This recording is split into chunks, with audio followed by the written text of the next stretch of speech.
Hello, my active peeps. Thanks for joining me at Coach Hirsch PE. Today, I want to talk to you about our new weekly challenge. Last week's challenge was about a gratitude attitude. I hope that you were able to keep some kind of a journal and you were able to write down things you were grateful for each day. That way, you have a chance to look back on it later and reflect on it. And I hope you continue to still use that journal.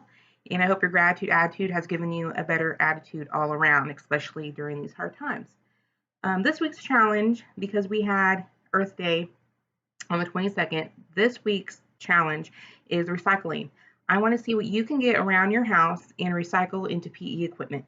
Now, I've had parents say, I don't have money to go out and get stuff for my kids to use for PE. Of course, money's tight for everyone right now. And it does not matter where you're at financially, billionaire, barely making it, your child will tell you that they are bored. Doesn't matter. They will tell you that you're bored, that they are just bored. And you can always say, hey, I got a chore for you to do. Or you can give your child a challenge. Have your child go around the house and see what they can make with items in the house to use for PE equipment. I'm going to show you a couple of things that we use. We've used, obviously, you've seen videos of our big laundry buckets for shooting baskets or throwing objects in.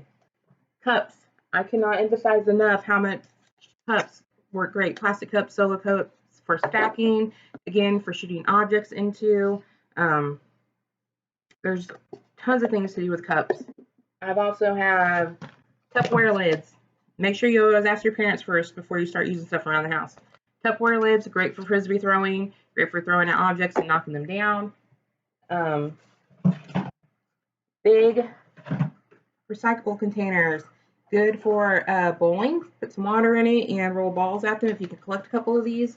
If you want more of a challenge, that's probably more for like pre-K, kinder, and first maybe.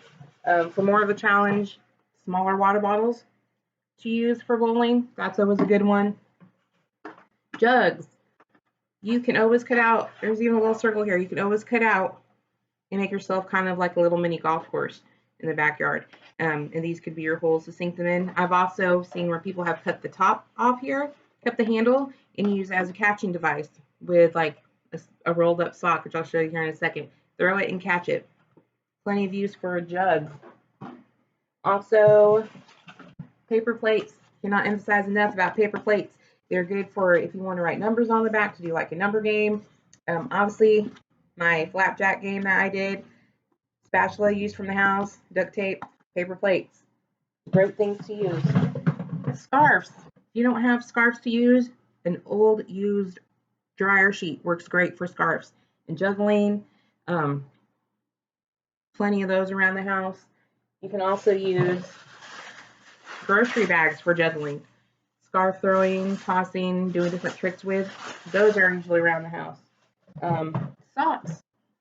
Tons of socks. If you have the bigger the sock, the bigger the ball you can make with it. These we use as bean bags. We've used as just shooting objects, especially for indoors. If we're stuck indoors, we prefer soft objects over, of course, the hard throwing balls. Spoons. Spoons or spatulas, wooden spatulas, whatever mom has. If you have a chance, go on YouTube, look up rhythm sticks. Tons of workouts to do with rhythm sticks, or use your spoons. Pringles containers or chip containers or paper towel rolls are great for balancing and running. That's always a good one. Spoons. You can put a ball on the end of here and do races. An egg, maybe, if you're going to be outside, you do egg races with that. Another one, Kleenex boxes. Once all the Kleenexes are used, you have yourself an already cut out target for throwing, rolling, golfing, anything like that. Now, some things in your house, if you're like maybe $5 if you have to spend, staples that you could have, sidewalk chalk, make obstacle courses. Balloons are always great. If you don't have a balloon, use a Ziploc bag. You've seen us do Ziploc bags before. Jump rope is a good staple to have. Hula hoops. You don't necessarily need cones, but I find out that with my cones I've used them tons, and they hold up really good with the weather. So you can usually find some cheap cones at like the dollar store. Also, tape and glue for your objects, and construction paper. Many times you see us just roll up a piece of construction paper for a ball, but also you can use the bright colors for signs and directions and things like that for your games. So your weekly challenge is to use recycled goods around your house and see what kind of PE equipment you can make. Remember, keep it simple, keep it fun, keep it active.